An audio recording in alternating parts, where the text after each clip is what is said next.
Bonjour à tous. On commence cette revue de presse en Allemagne avec le Bayern Munich qui est devenu champion du monde des clubs ce jeudi soir.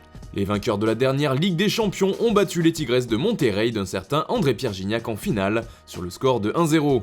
Forcément, la nouvelle fait les gros titres un peu partout dans le monde, mais surtout en Allemagne.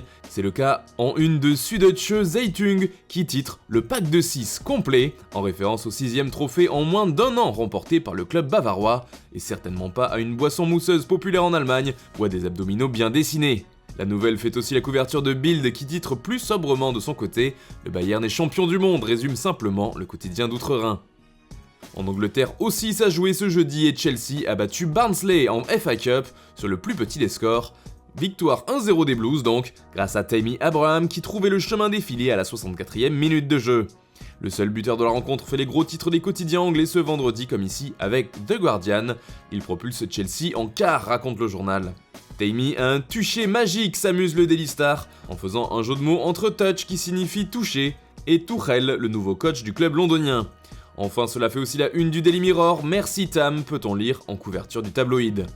On part maintenant en Italie où la prolongation de Gianluigi Donnarumma continue de faire jaser. Le portier de l'AC Milan n'est toujours pas tombé d'accord avec ses dirigeants, alors que la question de son nouveau contrat est en suspens depuis au moins un an. Il demande 10 millions d'euros, placarde la Gazzetta dello Sport en une ce vendredi. Selon le journal au papier rose, c'est surtout son agent Mino Raiola qui serait à la manœuvre avec la tactique agressive qu'on lui connaît.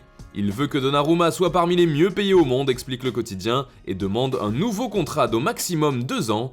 Des chiffres loin de la proposition de l'AC Milan qui avait laissé sur la table une offre de 7,5 millions d'euros net par saison, avec un nouveau contrat durant jusqu'en 2026. On est donc encore loin d'un accord même si les deux parties veulent visiblement poursuivre l'aventure. Cela fait aussi du bruit en une de Quotidiano Sportivo. Raiola prend son temps pour la prolongation de Donnarumma, au club d'accélérer, affirme de son côté le journal transalpin. Et puis toujours en Italie, Cristiano Ronaldo fait la couverture de Tuttosport à cause de son énorme communauté qui le suit sur les réseaux sociaux. 500 millions de cœurs pour CR7, titre ainsi le média. Cristiano atteint le demi-milliard d'abonnés sur les réseaux sociaux, c'est le numéro 1 mondial, explique ensuite Tuttosport. Des chiffres qui font tourner la tête. On file en Espagne maintenant avec le Sevilla FC et son célèbre directeur sportif Monchi qui font la couverture des Stadio Deportivo. Celui-ci s'est livré au journal à propos de son effectif et du mercato en général. Il a ainsi affirmé que le nom d'Isco avait été évoqué avec son président, José Castro Carmona, mais pas vraiment comme on pourrait l'entendre. La conversation a duré environ 15 ou 20 secondes. Il m'a demandé et j'ai dit non. C'était tout l'intérêt sur Isco, a-t-il affirmé au journal ibérique. En revanche, Monchi a avoué qu'il était inquiet en ce qui concerne Jules Koundé, jeune défenseur français de plus en plus suivi par de grandes écuries européennes. Le directeur sportif du club andalou admet avoir repoussé une offre l'été dernier, pour lui, en provenance de Manchester City. Et concernant le futur, sa clause de 75 millions d'euros semble être la seule option possible, mais cela n'effraie pas Monchi. Son présent m'inquiète davantage, avoue-t-il, alors que d'après le journal, le Real Madrid tâterait déjà le terrain et aurait une option préférentielle. Et puis Neymar est officiellement absent pour le choc de Ligue des Champions entre le FC Barcelone et le Paris Saint-Germain. Une très mauvaise nouvelle pour le club français qui devait déjà faire sans Ángel Di María, certainement forfait lui aussi. Touché aux adducteurs, Neymar va donc manquer un nouveau match crucial en Ligue des Champions avec le PSG, comme le rappelle l'équipe, alors qu'il pourrait même louper le match retour le 10 mars. Le piège de cristal titre ainsi le quotidien, pour rappeler la fragilité du diamant parisien. Comme le révèle Opta, le Brésilien n'a disputé que 53,9% de ses matchs avec Paris, toutes compétitions confondues, depuis sa première rencontre avec le club de la capitale. Des chiffres terribles, seulement 103 matchs joués sur 191 possibles. L'information fait également les gros titres du Parisien.